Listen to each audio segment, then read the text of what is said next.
Donnie and Dolly. The team is supported by ableauctions.ca. Closing your business? We can help.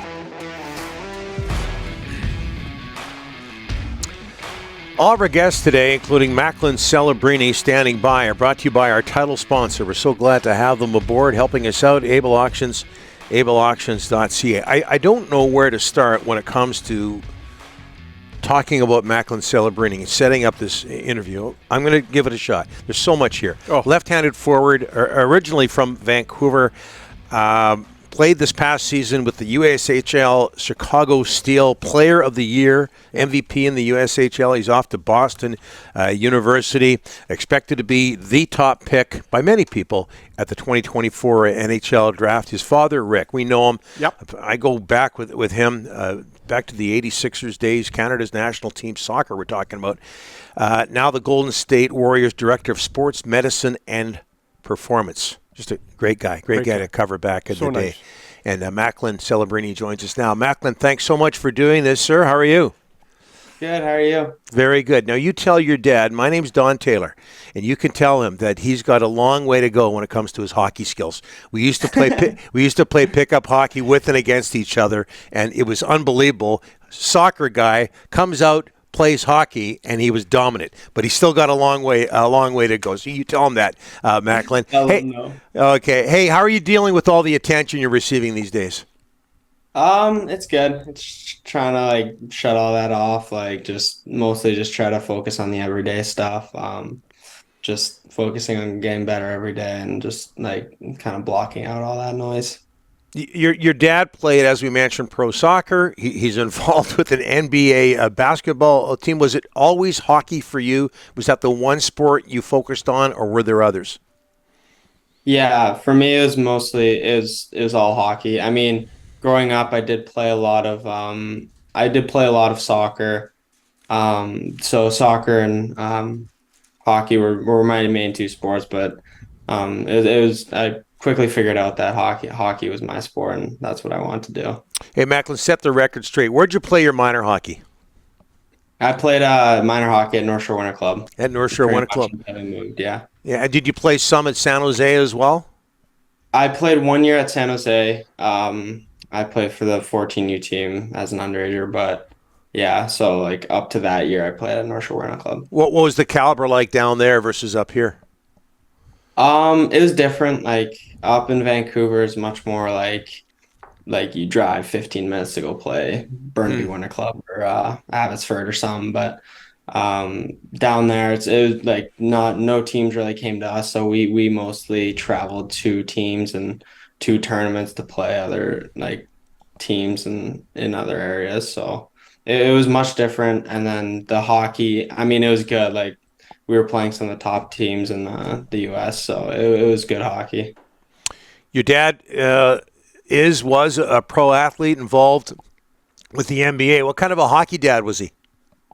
Oh, he's awesome. I mean, obviously he did play hockey, so I mean he understands the game, and working with so many high-level athletes Trevor Linden and all those guys, he really knows the game, so he's helped me a lot. Have you been able to hang around much with the Golden State Warriors? That's a question I get asked a lot, but a little bit, not much. Obviously we're busy and we have things going on, but it is pretty cool when we get to go in and see some of the guys. Hey, Macklin, talk a little bit about now the Seattle Thunderbirds took you. Talk about your decision not to go to the Western Hockey League and take the college route. Yeah, that was a decision that I spent a lot of time on. Just deciding between Chicago and Seattle. Obviously, Seattle's a very impressive organization, and I went out for a visit, and I loved what I saw. But Chicago was mostly the decision was between Chicago and Seattle. It wasn't more NCAA in Seattle because I could always go back to the WHL. But Chicago, I mean, I went there for a visit also, and I loved it. I loved the organization. I loved the team. I loved the coaches. I loved pretty much the whole thing. So for me, it was an easy decision. Macklin, Connor Bedard came on our show. He said he loved the Canucks. He wanted the Canucks to take him. Are you in the same boat? Tell us your, it would be great if the Canucks could get you next year, but it doesn't look like it's going to happen, Macklin. Yeah, I mean, growing up in Vancouver and my dad working for the Canucks, I spent a lot of time there, and I mean, I love the Canucks. Growing up watching them every night on TV, they were my favorite team, and I mean, that'd be pretty special to play for them one day. Talk a little bit about Connor Bedard. He's going through it right now. You're going to be going through this in 12 months. Every publication is going to have you on the front page. You're still young.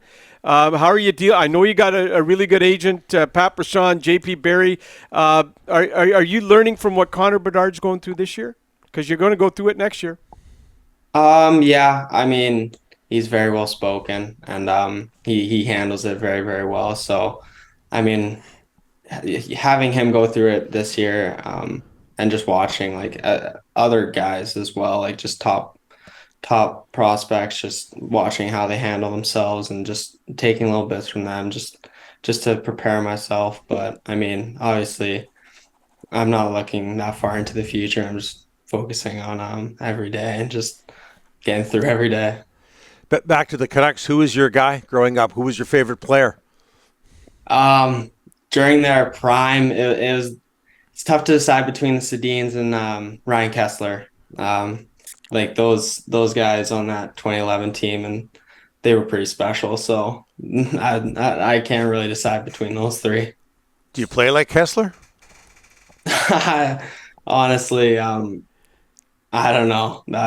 I can't answer that. I don't remember much of his game, but I loved watching him Well, live. Macklin, Craig Button has compared your style of play, and I don't know if I should even ask you this because you were in love with those 2011 Canucks and their arch rival was Chicago. He's compared your style of play to Jonathan Taves. Would you say that's accurate? I mean, getting compared to someone like that is, I mean, it's a huge compliment. I don't know how to describe it, but yeah, I mean, I loved watching. I mean, Chicago was my second favorite team growing up, so watching Jonathan Toews and Patrick Kane was my second favorite thing to watch. So, I mean, getting compared to something like that is a huge, is very special. Yeah, that must have been tough to be a fan of both those teams when they were going at each other year after year. So what happens in the offseason? Macklin, I know you're projected to be a number one pick in the 2024 draft, but I don't care who you are in the world of hockey, you have to improve no matter what age you are. What are you going to be working on in the offseason? What improvements do you have to make? This off season, I'm dealing with a shoulder injury, so Oh. I'm mostly just gonna be focusing on rehab, and I'm gonna be mostly working on my lower body strength. But once I can get back on the ice, I'm gonna go to Boston and work with the guys there. Kim, the skills development coach, he's very good. So once I'm through with this shoulder injury and I can get back on the ice, that's gonna be the main focus. This has been great, Macklin. Thanks so much for this. Say hi to your dad. We know him well, and again, I played with and against him beer league and pickup. Just a great guy. And Macklin, we can't thank you enough for this. All the best at Boston and the rest of your career. Thank you guys so much. You bet.